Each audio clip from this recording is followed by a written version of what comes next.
In this video, I'm going to be showing you how you can transfer music from iPhone to the HomePod. Let's begin. At first, what you should know is that the iPhone or the device that you want to transfer the music from has to support AirPlay 2, the second generation of the transferring software. And this is what you get with iOS 11.4, which I don't think should be a problem because we already have iOS 14. So at first, make sure to go to the settings and try to set it up or turn it on there.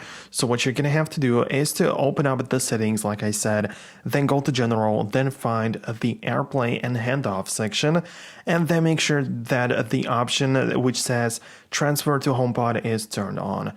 Now that you have that, you can use the iPhone and play the music right to the HomePod, and let me show you how you can do that. So now that you have it set it up, all you have to do is to simply start playing any sort of audio or music on the iPhone and bring your iPhone close to the HomePod. Make sure it is close to the top. And then you're going to feel a haptic feedback on your iPhone, letting you know that the audio is being transferred to the HomePod and everything is as it should be.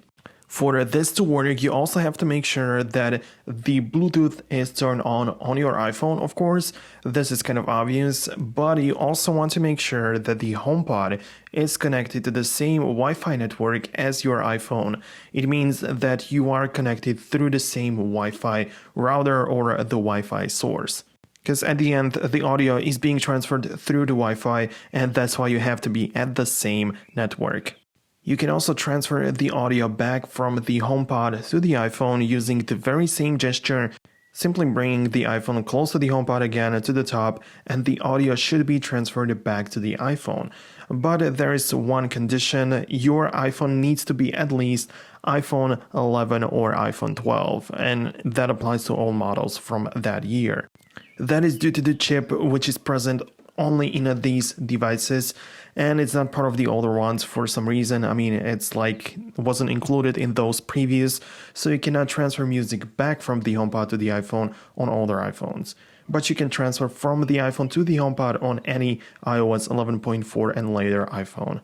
By the way, guys, if you are new on this channel on Apple Fox, then definitely consider subscribing to it, because I try to upload videos like these all the time, in which I talk about topics I think you would be interested in and I think that would be helpful for you. So make sure to stay tuned for more content and leave a thumbs up if you're enjoying the video so far.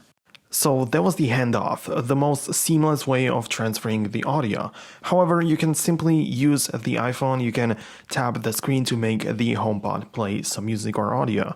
For this, you can use, for example, the control center. Of course, you can access it on the iPhone by swiping down or swiping up.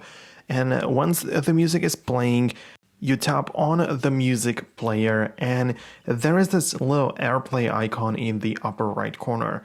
If you tap on it, it gives you the option to control in which source the music should be playing, which is the desired output for it. And if you're on the same Wi-Fi network, just like I talked about with your HomePod, if everything is set up, then you simply click on the HomePod and the audio can be transferred, or the audio output is going to be chosen from the iPhone, and that will be the HomePod in this case. So you simply play whatever audio you want through the HomePod. This doesn't only go with the Apple Music. You don't have to be an Apple Music subscriber. It can be whatever you want. It can be a YouTube video. It can be anything online. It simply works very seamlessly using this way as well. A very similar way of doing that is through the original Apple Music and podcast apps. And that's pretty much the very same thing. You just don't click on the AirPlay icon in the control center, but you have the very same AirPlay icon in somewhere in the player of the Apple Music or Apple Podcasts. It's actually the very same thing. You do the very same stuff. And one more thing, if you want to make sure that nobody gets access to your HomePod in case you have it in somewhat more public area where people could easily hand off their music to it, then what you can do is to make the HomePod require a passcode if anyone wants to connect and transfer their music to your HomePod. And this can be set up, again, very easily. You just have to go to the Home app on your iOS and then tap Home Settings. Then you will need to tap on Allow Speaker and TV Access. and then make sure that you turn on require password. And if you have more than one HomePod, of course, the setting applies to all of them. So this is how you can do that and make sure that nobody makes use of your HomePod and plays their own music on your HomePod. So I guess that this would be it. If you want to see more videos like these in the future, make sure to subscribe. See you guys later in the next video. Peace out, guys.